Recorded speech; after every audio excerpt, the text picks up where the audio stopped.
जय हिंद साथियों, आप सभी का कंपटीशन कम्युनिटी के इस ई लर्निंग प्लेटफॉर्म पे मैं इशार अहमद फिर से आप सभी का पुनः पुरजोर स्वागत करता हूं और आशा करता हूं कि आप अपनी प्रतियोगी परीक्षा की निरंतरता, अपनी प्रतियोगी परीक्षा की तैयारी, अपनी प्रतियोगी परीक्षा का जो आपने टारगेट रखा है उसकी तैयारी जोरों शोरों से और साथ में एक युद्ध स्तर पे कर रहे हैं। और हर हफ्ते की तरह इस हफ्ते भी हर रविवार जो है हम और हर संडे 9 बजे जो है हम चर्चा करते हैं किस पे, तो अपने वन डे एग्जाम के इम्पोर्टेंट करंट अफेयर्स पे। इस हफ्ते बहुत ही ज़्यादा इम्पोर्टेंट न्यूज़ आए हैं, जैसे नोबेल पुरस्कार, बहुत सारी नियुक्तियां हैं। इन सभी से जो प्रश्न पूछे जाएंगे उन पे जो है गौर से अपनी नियंत्रण जो है बनाए रखें, मतलब कि नोट्स प्रॉपर बनाएं, है ना। और टेलीग्राम चैनल में आपको पीडीएफ तो प्रोवाइड करा ही दिया जा रहा है, तो प्रॉपर जो है सेगमेंट वाइज, चाहे वो स्टैटिक पोर्शन हो चाहे वो डायनेमिक पोर्शन हो, इन सभी के पोर्शन को आप नोट डाउन जरूर करते रहिए। क्लियर है? क्योंकि मैं हर चीज के लिए एक स्टैटिक पोर्शन रखता हूं और एक डायनेमिक पोर्शन रखता हूं, ताकि आपका जो करंट अफेयर का जो एरिया है वो बेहतर से और बेहतर हो सके, मतलब आपका अप्रोच, पढ़ने का नजरिया बेहतर हो सके। आशा करता हूं मेरी बातें आप लोग को समझ में आ रही होगी और आप लोगों को बताना चाहूंगा कि ये कंटेंट जो है स्पेसिफिकली वन डे एग्जाम के लिए है। मतलब चाहे वो एसएससी हो, चाहे वो रेलवे हो, चाहे बैंकिंग हो या चाहे वो व्यापम हो, इसके स्पेसिफिक कंटेंट्स आप लोग के लिए बनाए जा रहे हैं। तो इस वीडियो को ज़्यादा से ज़्यादा शेयर करें, और जब ज़्यादा से ज़्यादा ये वीडियो शेयर होगा तो ज़्यादा से ज़्यादा लोगों के पास पहुंचेगा, ज़्यादा से ज़्यादा लोग जो है सफल होंगे, और सफल होंगे तो हम भी सफल होंगे, क्योंकि आपकी सफलता में ही हमारी सफलता छुपी हुई है। मेरी बातें आप लोग को समझ में आ रही होगी, आशा करता हूं मैं ऐसी। चलिए अपना सत्र हम प्रारंभ करते हैं, जो कि बहुत ही इंपॉर्टेंट न्यूज के साथ है। वो है प्रश्न क्रमांक पहला, यहां आपको दिखाई दे रहा है। ठीक है, आपको ये 3 शख्स दिखाई दे रहे हैं। इन्हें जो है भौतिक के क्षेत्र में, भौतिक में नोबेल पुरस्कार 2023 किसने जीता, या फिजिक्स से कहेंगे जिसे, किसने जीता फिजिक्स में, तो ये 3 महारथी आपको सामने दिखाई दे रहे हैं, जिनका नाम डी फॉर जो है आपका क्या हो जाएगा, डी फॉर देवसेना। मतलब बाहुबली तो देखे होंगे ना आप लोग, बाहुबली की जो देवसेना थी वो डी से ही जो है आपका सामने आती थी, मतलब देवसेना हो जाएगा आपका आंसर, डी फॉर। और क्या है इनका नाम, तो पियरे एगोस्टिनी, फेरेंक क्रास्ट और एनी एल। ठीक है, तो इन्हें जो है आप लोग याद रखना है, ये आप स्क्रीनशॉट भी ले सकते हैं। अब जो है हम इसके डायनेमिक और स्टैटिक पोर्शन पे नजर डालें। आपको स्क्रीन में दिखाई दे रहा होगा कि पियरे एगोस्टिनी, फेरेंक क्रास्ट और आपका एनी एल को जो है आपका 2023 में फिजिक्स भौतिक का नोबेल पुरस्कार दिया गया है। यह अवार्ड उन प्रतियोगी को दिया जाता है जो कि आपका मतलब को किस क्षेत्र में दिया जाएगा, मतलब कि इनके जो है आपका प्रायोगिक तरीकों के लिए जो है दिया गया है। देख सकते हैं आप कि इलेक्ट्रॉन गतिशीलता के अध्ययन, प्रकाश और ये सब सारी चीज़ें, आप इसको जो है रीड भी कर सकते हैं। तो हमारे लिए सबसे ज़्यादा ज़रूरी हो जाता है कि किस क्षेत्र में मिला है ये, और आपके इनके प्रयोग के ऊपर। वर्ष 2022 में एलन स्पेक्ट, जॉन फ्रांसिस क्लॉसर को और एंटोन जिलिंगर को जो है क्वांटम इंटेलिजेंस आपका इंटेंगलमेंट प्रयोग के लिए जो है फिजिक्स का नोबेल पुरस्कार 2022 दिया गया था। ठीक है, अगर हम भारत की बात करें तो भारत के तमिलनाडु में जन्मे डॉक्टर सीवी रमन को साल 1930 में फिजिक्स के लिए नोबेल पुरस्कार दिया था। इतनी सारी चीज़ें हमारे लिए ज़रूरी हो जाती है। क्लियर है, आप नोट कर सकते हैं। आगे बढ़ें, यहाँ से जो है आगे बढ़ते हैं और अब हम जो है नोबेल प्राइज़ के बारे में जानते हैं। नोबेल पुरस्कार मुख्य रूप से भौतिकी, रसायन विज्ञान, चिकित्सा विज्ञान, साहित्य और शांति अर्थशास्त्र के क्षेत्र में दिया जाता है। प्रथम बार 1901 में इसे दिया गया था। मतलब स्टार्ट कहाँ से हुआ, तो 1901 में। प्रदानकर्ता कौन है, तो शाही स्वीडिश विज्ञान एकेडमी, आपका कारोलिंस का संस्थान में नोबेल समिति, स्वीडिश जो है आपका अकादमी द्वारा दिया जाता है, जो कि नोविजन नोबेल समिति के नाम से जाना जाता है। ठीक है, तो इतना जो है हमारे लिए ज़रूरी हो जाता है साथियों, इसे बिल्कुल आप नोट करते जाइए और याद रखिएगा कि सभी का नाम थोड़ा टिपिकल है, ज़बान से निकलते समय थोड़ी सी समस्याएं हो जाती है। क्लियर है? चलिए अगले प्रश्न के ऊपर। अगला प्रश्न हमारे सामने ये रहा, सीमा सुरक्षा संगठन मतलब BRO, बॉर्डर सेक्रेटरी ऑर्गेनाइजेशन या आपका बॉर्डर रोड ऑर्गेनाइजेशन, इसका जो है फुल फॉर्म है। तो इसके जो है आपका श्री लेफ्टिनेंट जनरल रघु श्रीनिवासन को जो है प्रदान किया गया है आपका सीमा सुरक्षा संगठन का महानिदेशक, जिसका आपको जो है वाक्य जो है वो क्या है, तो श्रमेण सरोवरम और साध्यम। तो ये भी याद रखने लायक चीज़ें हैं। हम देख सकते हैं कि हाल ही में लेफ्टिनेंट जनरल रघु श्रीनिवासन ने सीमा सड़क संगठन के 28वें महानिदेशक का पदभार ग्रहण किया है। Lieutenant general Raghu Srinivasan lieutenant general Rajiv Chaudhary के स्थान पर महानिदेशक के रूप में नियुक्त किए गए हैं। अगर मैं बात करूं बॉर्डर रोड ऑर्गेनाइजेशन की, तो सीमा सड़क संगठन भारत सीमा क्षेत्रों में सड़कों का निर्माण रख रखाव का कार्य करती है। सीमा मतलब कि बॉर्डर्स जो हैं हमारे भारत में, अगर बॉर्डर देखें तो प्रश्न आप लोगों से यहाँ से स्टैटिक पोर्शन ये भी पूछता है कि भारत की सबसे लंबी स्थलीय सीमा किसके साथ बनाता है, तो याद रखिएगा बांग्लादेश के साथ भारत जो है सबसे लंबी सीमा बनाता है, जो कि 4096 जो है लगभग आपका किलोमीटर जो है फैला हुआ है। उसके बाद सेकंड नंबर आता है। सेकंड नंबर मतलब सेकंड नंबर पे तो नहीं पूछेगा प्रश्न, लेकिन याद रख लीजिए सेकंड जो है वो चाइना के साथ बनाता है, देन उसके बाद पाकिस्तान के साथ बनाता है। तो और आपका सबसे छोटा जो सीमा बनाता है भारत, वो किसके साथ बनाता है, तो अफगानिस्तान के साथ सीमा का साझा करता है सबसे छोटा। ठीक है, तो ये आप लोगों को याद रखना है। अगले प्रश्न की ओर हम बढ़ते हैं यूं। तो अगला प्रश्न है साथियों हमारे सामने कुछ इस प्रकार से कि हाल ही में मोहम्मद मुइज़्ज़ू को किस देश का राष्ट्रपति चुना गया है।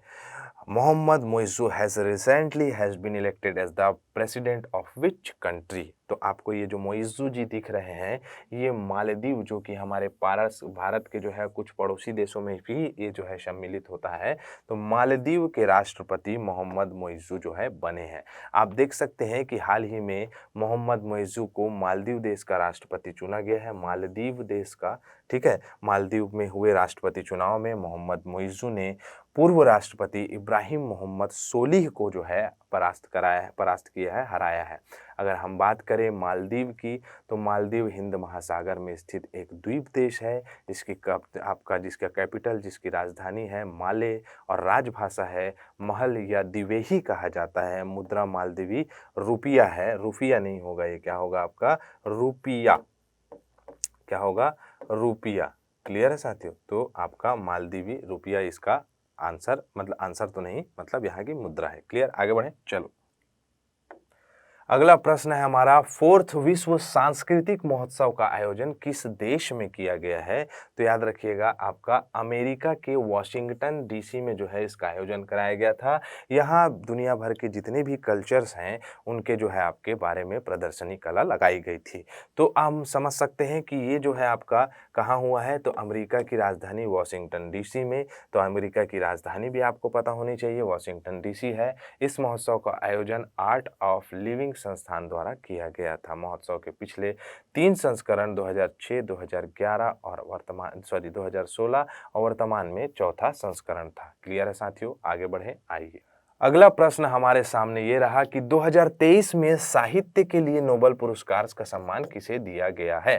ठीक है, यह किसे दिया गया है, तो आप देख सकते हैं जॉन फॉसे, आपको स्क्रीन में दिखाई दे रहा होगा जॉन फॉसे, जो कि बहुत बड़े साहित्यकार हैं, और ये साहित्यकार को जो है नोबेल पुरस्कार प्रदान किया गया है। जो है आपके कहाँ के हैं, नॉर्वेजियन लेखक जॉन फॉसे। ठीक है, 2022 में फ्रांस की लेखिका एनी एर्नोस्ट को दिया गया था।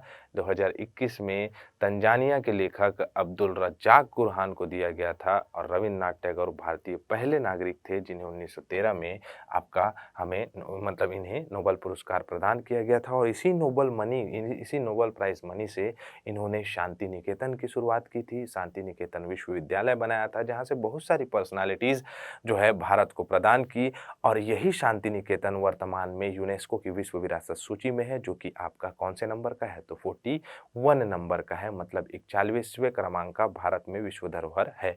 और आप लोग कमेंट बॉक्स में बताइएगा कि 42वां विश्व धरोहर कौन सा है, तो कमेंट बॉक्स में मैं आपका इंतजार करूंगा। क्लियर है साथियों, आइए आगे बढ़ते हैं। अगला प्रश्न हमारे सामने ये रहा, तो आपको 19वां एशियाई कप जो है, एशियाई टूर्नामेंट जो है चल रहा है चीन के आपका हांगझोउ में। तो आपको यहाँ हमारे नीरज चोपड़ा जी ने फिर से अपना झंडा गाड़ दिया है, स्वर्ण पदक जीत लिया है इन्होंने और ये जो है भाला फेंके हैं 88.88 मीटर। मतलब कि अभी भी नीरज चोपड़ा अपनी कंसिस्टेंसी के लिए, अपनी निरंतरता के लिए बहुत ही जाने माने जाते हैं और आपको भी अपने छात्र जीवन में इस मानसिकता को रखना चाहिए ताकि आप अपने जितनी भी तैयारी कर रहे हैं, जितनी भी आप प्रैक्टिस कर रहे हैं, उससे आप अपने लक्ष्य को एक बेहतर से और बेहतर बना सकें। मतलब साथियों कि अगर आप प्रैक्टिस करते हैं तो आप कंसिस्टेंट जो है बहुत अच्छे-अच्छे एग्ज़ाम निकाल सकते हैं, मैं ये कहना चाहता हूँ। क्लियर है? आइए तो देखिए कि आपका सबसे पहले चीन के हांगझाओ में खेले जा रहे 19वें एशियाई गेम में 2022 में पुरुष भाला फेंक प्रतियोगिता में 2 पदक जीता है, जिसमें 88 मीटर भाला फेंक कर स्वर्ण पदक जीता और किशोर जेना ने 87.54 मीटर भाला फेंक कर रजत पदक जीता है। क्लियर है? आगे बढ़ें, आइए। आप देख सकते हैं कि एशिया गेम 2023 में मेडल लिस्ट में अगर देखें तो चीन पहले नंबर में है, दूसरे नंबर में है जापान और तीसरे नंबर में रिपब्लिक ऑफ कोरिया और फोर्थ नंबर में 107 पदक के साथ जो है हमारा भारत चौथे क्रम में है। तो आपको ये याद रखना है। क्लियर है साथियों? आगे बढ़ें, आ जाइए आगे बढ़ते हैं। अगला प्रश्न है बहुत ही इम्पोर्टेंट। हर साल भारत में जो वन्य जीव सप्ताह कब मनाया जाता है? When is wildlife week celebrated every year in India? It is 2 to 8 October of. मतलब कि आप देख सकते हैं कि अक्टूबर के फर्स्ट वीक में जो है आपका ये त्योहार मनाया जाता है। क्लियर है? इसमें क्या होगा तो वन्य जीवों के संरक्षण एवं संवर्धन, उनकी महत्वता, उनकी सारी जानकारी और उनके जो है रख रखाव के लिए जो है आपका लोगों को जागरूक कराना, लोगों को बेहतर तरीके से सारी जानकारी प्रदान करना मुख्य उद्देश्य होता है। क्लियर है? आगे बढ़ते हैं, आइए। अगला प्रश्न नियुक्ति से संबंधित है। हाल ही में भारतीय रिजर्व बैंक मतलब आरबीआई का कार्यकारी निदेशक किसे नियुक्त किया गया है? तो आप देख सकते हैं मनीष कपूर जो है इन्हें कार्यकारी निदेशक के रूप में नियुक्त किया गया है। इनकी अच्छी पॉलिसी, इनके जो है आपका आरबीआई के प्रति क्रियान्वयन, इनका आरबीआई के प्रति झुकाव और बेहतर जो है ये बहुत अच्छे जो है आपका अर्थशास्त्री भी हैं। तो मनीष कपूर को आप याद रख सकते हैं, इन्हें मिला है। क्लियर है साथियों? मनीष कपूर का फोटो यहाँ दिखाई दे रहा है, लेकिन हर बार मैं आपका भारतीय रिजर्व बैंक से संबंधित जो आपका स्टैटिक पोर्शन है उससे मैं आप लोगों को अवगत कराता हूं और आप लोगों को ये याद रखना भी अनिवार्य होना चाहिए। तो देश का केंद्रीय बैंक है। 1 अप्रैल 1935 में इसकी स्थापना हुई थी। आपका बैंकिंग विनियमन अधिनियम 1934 के तहत आप देखेंगे कि भारतीय रिजर्व बैंक का राष्ट्रीयकरण तो कब हुआ था? 1 जनवरी 1949 को हुआ था। मुंबई में इसका मुख्यालय है। वर्तमान में इसके गवर्नर कौन है? तो शक्तिकांत दास। ये स्टैटिक पोर्शन है साथियों। यहाँ से प्रश्न जो है ऐसे उठा के वनडे एग्जाम में पूछ देता है, तो आप लोगों को ये याद होना चाहिए। क्लियर है? आगे बढ़े, आइए। अगला प्रश्न फिर से ये जो है आपका आरबीआई से संबंधित है। अक्टूबर माह की है। हर माह में जो है आपको ये देखने को मिलेगा। मतलब अक्टूबर माह में भारतीय रिजर्व बैंक आरबीआई द्वारा जारी की गई मौद्रिक नीति के अनुसार रेपो रेट क्या है? तो आप लोगों को पता होना चाहिए रेपो रेट कितना है, तो 6.5% है। अब हम जानते हैं कि व्हाट इज रेपो रेट और what is reverse repo rate. तो आप देख सकते हैं स्क्रीन के ऊपर कि रेपो रेट वो दर होता है जिस पर रिजर्व बैंक अन्य बैंकों को कर्ज देती है, that is a repo rate. लेकिन अगर रिजर्व रेपो रेट की बात करें तो रिजर्व रेपो रेट वह दर है जिस पर भारतीय रिजर्व बैंक वाणिज्यिक बैंकों से उधार लेती है। ठीक है, तो ये आप लोग को पता होना चाहिए। तो वर्तमान में अक्टूबर में कितना है? तो 6.5%। और रिजर्व रेपो रेट की बात करें तो आपको रिजर्व रेपो रेट भी दिखाई देगा, वो है 3.35%। ठीक है, दिख रहा है आपको रिजर्व रेपो रेट। क्लियर? आगे बढ़े, चलिए। अगला प्रश्न है हमारा, नोबेल शांति पुरस्कार 2023 किसे प्रदान किया गया है? तो नरगिस मोहम्मदी जी को जो है आपका प्रदान किया गया है। ये जो है महिला ईरान में बहुत सालों तक के जेल में बंद थी और लोगों का मानव अधिकार के प्रति जागरूक करा के जो है उनको प्रोत्साहित हुए, उनको बढ़ाने के लिए जो है अपना समर्पण प्रदान करती रही हैं। तो आप देख सकते हैं कि नरगिस मोहम्मदी जो हैं उनको नोबेल का शांति पुरस्कार मिला है इस साल का। ठीक है, क्या नाम है? तो आपका विश्व स्तर में क्या है, आपका नोबेल शांति पुरस्कार कैसे दिया जाता है? तो विश्व स्तर पर शांति के लिए प्रयासों के लिए दिया जाता है। नरगिस मोहम्मदी को दिया गया है और मानव अधिकारों को बढ़ावा देने का इनका काम है। समर्थन स्वतंत्रता के लिए, सभी के लिए स्वतंत्रता के लिए इन्होंने समर्थन भी किया है। तो और जो है ये बहुत दिनों से जो है जेल में भी बंद रही हैं। ठीक है, लेकिन याद रखिएगा सत्य और अहिंसा एक ऐसी चीज है जो कि हमेशा जीतती है, कभी उसका हार नहीं होता है। तो इसीलिए हमेशा जीवन में सत्य और अहिंसा के प्रति आगे बढ़ते रहिए। जैसे कि गौतम बुद्ध ने कहा था कि आप जो है अहिंसा नहीं करिए, और बहुत सारे जितने भी आप देखोगे महान व्यक्ति हैं, वो बिल्कुल अहिंसा को बढ़ावा नहीं देते हैं। लाइक आप देखेंगे हमारे भारत देश के महात्मा कहे जाने वाले शख्स जो कि रविंद्रनाथ टैगोर ने जिन्हें उपाधि दी थी, और आपका जिन्हें राष्ट्रपिता कहा था किन्होंने, तो आपका हमारे क्या नाम था उनका जी, सुभाष चंद्र बोस जी ने, और आपका क्या बोलते हैं, उनका नाम है मोहनदास करमचंद गांधी। तो उन्होंने भी जो है अहिंसा का रास्ता अपनाया था। क्लियर। आइए देखते हैं हाल ही में किसे विज्ञान के क्षेत्र में नीदरलैंड के सर्वोच्च सम्मान के लिए जो है आपका स्पिनोजा पुरस्कार दिया गया है। तो देख सकते हैं स्पिनोजा प्राइज जो है वो किन्हें दिया गया है, तो आपका जो गीता गुप्ता जी को दिया गया है, इनके बहुत अच्छे योगदान के लिए। ठीक है, तो आप देख सकते हैं कि ये डॉक्टर है ना, प्रोफेसर डॉक्टर जोईता गुप्ता, विज्ञान के क्षेत्र में नीदरलैंड का सर्वोच्च नागरिक पुरस्कार मिला है। जलवायु परिवर्तन के क्षेत्र में इन्होंने अपना योगदान दिया है, जो कि ये बहुत ही इम्पोर्टेंट हो जाता है यहाँ से प्रश्न पूछने का कि नीदरलैंड के जो सम्मान है जिसे कहा जाता है क्या, तो आप देख सकते हैं स्क्रीन में स्पिनोजा प्राइज किसे मिला है, तो याद रखिएगा जोईता गुप्ता जी को मिला है। क्लियर है, आगे बढ़ें साथियों। आइए अगला प्रश्न है, राष्ट्रीय किशोर कुमार सम्मान 2022 किसे प्रदान किया गया है, तो आप देख सकते हैं आदरणीय सम्माननीय धर्मेंद्र देओल जी को जो है प्रदान किया गया है। तो आप लोगों ये याद रख सकते हैं। क्लियर, आगे बढ़ें। अगला प्रश्न है, भारतीय वायुसेना दिवस कब मनाया जाता है, तो हर साल 8 अक्टूबर को मनाया जाता है। वायुसेना को समर्पित 1932 में 8 अक्टूबर में देखा जाए तो वायुसेना की स्थापना की गई थी, इसलिए प्रतिवर्ष 8 अक्टूबर को क्या बनाया जाता है, आपका भारतीय वायुसेना दिवस। क्लियर है। अगर भारतीय वायुसेना की बात करें तो भारतीय वायुसेना भारतीय सशस्त्र सेना का एक अंग है जो वायु युद्ध, वायु सुरक्षा एवं चौकसी का महत्वपूर्ण काम देश करती है। स्थापना 8 अक्टूबर 1932, मुख्यालय दिल्ली में है। आपका नभः स्पृशम दीप्तम इसका आदर्श वाक्य है। वायुसेना अध्यक्ष कौन है, तो विवेक राम चौधरी। तो ये स्टैटिक पोर्शन हो जाता है, आप लोगों को ये पढ़ना चाहिए। क्लियर, आइए आगे। अगला प्रश्न हमारे सामने ये रहा, हाल ही में इजराइल ने फिलिस्तीन के आतंकी समूह THN के खिलाफ कौन सा ऑपरेशन शुरू किया है, तो याद रखिएगा वर्तमान में वहाँ स्थिति बहुत गंभीर है इसराइल फिलिस्तीन वाले क्षेत्र में। तो ऑपरेशन आयरन स्वॉर्ड्स जो है ये स्टार्ट किया गया है, इसके द्वारा तो आपका फिलिस्तीन के आतंकियों को हटाने के लिए इसराइल के द्वारा। ठीक है, तो आप देख सकते हैं हाल ही में आतंकी समूह हमास ने जो है आपका इजराइल में हमला किया था। बहुत ही दुखद बात है, यहाँ इस प्रकार से हमला आपको देखने को मिलेगा, वीडियो बहुत सारे चल रहे हैं। तो ऑपरेशन आयरन स्वॉर्ड जो है चालू किया गया है। हमास क्या है, हमास की स्थापना 1980 के दशक में हुई थी। एक फिलिस्तीनी चरमपंथी संगठन है, राजनीतिक पार्टी है। और आपका इसराइल की बात करें तो संयुक्त राष्ट्र अरब में स्थित एक देश है, इसराइल जो है अरबी कंट्री, मतलब देख सकते हैं राजधानी जेरूसलम है, आधिकारिक भाषा जो है वो है हिब्रू, और प्रधानमंत्री प्राइम मिनिस्टर है। ठीक है, यहाँ पर जो है इसको आप लोग याद नहीं करेंगे। क्लियर, आगे बढ़ते हैं। चलो अगला प्रश्न है हमारा, 2023 में अर्थशास्त्र में के लिए नोबेल पुरस्कार से किसे सम्मानित किया गया है, तो क्लाउडिया गोल्डीन को जो है आपका प्रदान किया गया है अर्थशास्त्र के क्षेत्र में। कहा है अर्थशास्त्र 2023 के अर्थशास्त्र नोबेल प्राइज, ये रही क्लाउडिया गोल्डीन। ठीक है, तो देख सकते हैं महिलाओं का योगदान व्यापक शोध 2023 में अर्थशास्त्र नोबेल पुरस्कार प्रदान किया गया है। किसको, तो क्लाउडिया गोल्डीन को। ठीक है, तो आपके लिए ये महत्वपूर्ण हो जाता है। आगे बढ़ते हैं। आइए अब जो है हम पिछली कक्षा का रिवीजन करेंगे। 53 दादा साहब फाल्के पुरस्कार वहीदा रहमान को दिया गया था। तमिलनाडु में ये जन्मी थी और इन्होंने भारतीय फिल्म में भी बहुत योगदान दिया था। इनकी पहली पिक्चर थी रोजुलू मराई। ठीक है, आगे बढ़ें।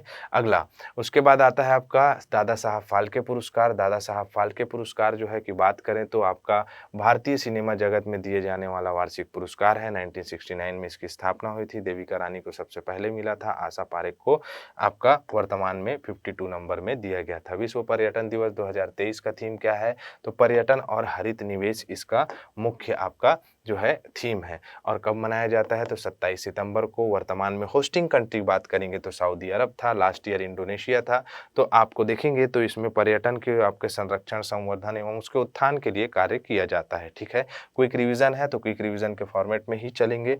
ठीक है साथियों, हाल ही में किसे प्रधानमंत्री नरेंद्र मोदी के सलाह के रूप में नियुक्त किया है तो अमित खरे जी आपको दिख रहे हैं स्क्रीन में, इन्हें नियुक्त किया गया है। नियुक्त नहीं, 2021 में इन्हें नियुक्ति मिली थी, लेकिन इनका कार्यभार को और बढ़ा दिया गया है, इनका टेन्योर बढ़ा दिया गया है। ठीक है साथियों, अगला है हाल ही में भाभा परमाणु अनुसंधान केंद्र बार्क का निदेशक के रूप में विवेक भसीन जी आपको दिखाई दे रहे हैं, इन्हें नियुक्त किया गया है। तो भाभा परमाणु अनुसंधान केंद्र, जिसमें डॉक्टर होमी जहांगीर भाभा को क्या कहा जाता है तो भारत में परमाणु कार्यक्रम का जनक कहा जाता है। ऑस्कर 2024 के लिए भारत की film 2018 everyone is the hero को जो है सेलेक्ट किया गया है। इसमें केरल में आए हुए बाढ़ के प्रति लोगों की इंसानियत को जागरूक किया गया है, लोगों की इंसानियत को दिखाया गया है कि इंसानियत कितनी ज़रूरी है, तो सारी चीज़ें जो है बेहतर तरीके से हम कंट्रोल कर सकते हैं।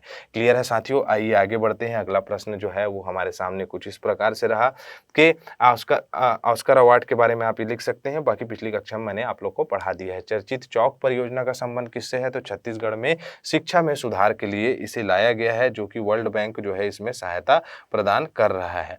हाल ही में एम.एस. स्वामीनाथन का निधन हो गया, जिन्हें भारत के हरित क्रांति के जनक के रूप में जाना जाता है। ठीक है, तो ये आप लोगों के लिए याद रखना है। आप लोगों के लिए प्रश्न है कि हरित क्रांति के जनक के रूप में अगर भारत में किसे जाना जाता है तो एम.एस. स्वामीनाथन को, तो पूरे विश्व में किन्हें फादर ऑफ ग्रीन रेवोल्यूशन के नाम से जाना जाता है, मतलब वैश्विक स्तर पर। T20 क्रिकेट में सबसे तेज रन बनाने वाले व्यक्ति हैं, ये नेपाल के व्यक्ति हैं। एशिया गेम चल रहा है, दीपेंद्र सिंह एरी नाम है इनका। मात्र 9 बॉल में 6 छक्के मार के 54 रन बनाया इन्होंने और जो है आपका इतिहास रच दिया, युवराज सिंह का रिकॉर्ड तोड़ दिया गया। ठीक है, विश्व हृदय दिवस कब मनाया जाता है तो 29 सितंबर को मनाया जाता है। यूज हार्ट नोन हार्ट जो है इस बार का हमारा थीम था। और 14 सितंबर को हिंदी दिवस, 15 सितंबर को इंजीनियर्स डे, 21 सितंबर को अंतर्राष्ट्रीय आपका शांति दिवस होता है, 16 सितंबर को विश्व ओजोन दिवस मनाया जाता है, 21 सितंबर को अल्जाइमर डे, 27 सितंबर को वर्ल्ड टूरिज्म डे मनाया जाता है। तो ये आप लोग को याद रखना है। चर्चित अफस्पा का पूर्ण रूप क्या है तो आर्म फोर्स स्पेशल आपका पावर्स एक्ट, जो कि मणिपुर में लगाया गया है, 6 महीने के लिए और बढ़ा दिया गया है। मणिपुर में अभी तक के शांति ठीक से बनी नहीं है। हाल ही में डॉक्टर दिनेश दास को किस संवैधानिक आयोग का सदस्य नियुक्त किया गया है तो आपका यूपीएससी का बनाया गया, मतलब यूनियन पब्लिक सर्विस कमीशन का जो है इन्हें बनाया गया है, आपका सदस्य के रूप में शपथ दिलाई गई है। तो यहाँ जो है साथियों हमारा सत्र कंप्लीट होता है। इस करंट अफेयर सत्र को ज़्यादा से ज़्यादा फैलाइए। इसी के साथ मैं इजाज़त चाहूँगा। जय हिंद, जय भारत। अगर आप चाहते हैं अपने कैरियर को एक नई दिशा देना और सुनहरे भविष्य को साकार करना, तो जुड़िए कंपटीशन कम्युनिटी के साथ। आज ही हमारे वेबसाइट के कैरियर पेज पर विजिट करें अथवा डिस्क्रिप्शन बॉक्स पर दिए गए लिंक पर क्लिक करें। हमेशा आपके साथ टीम कोको।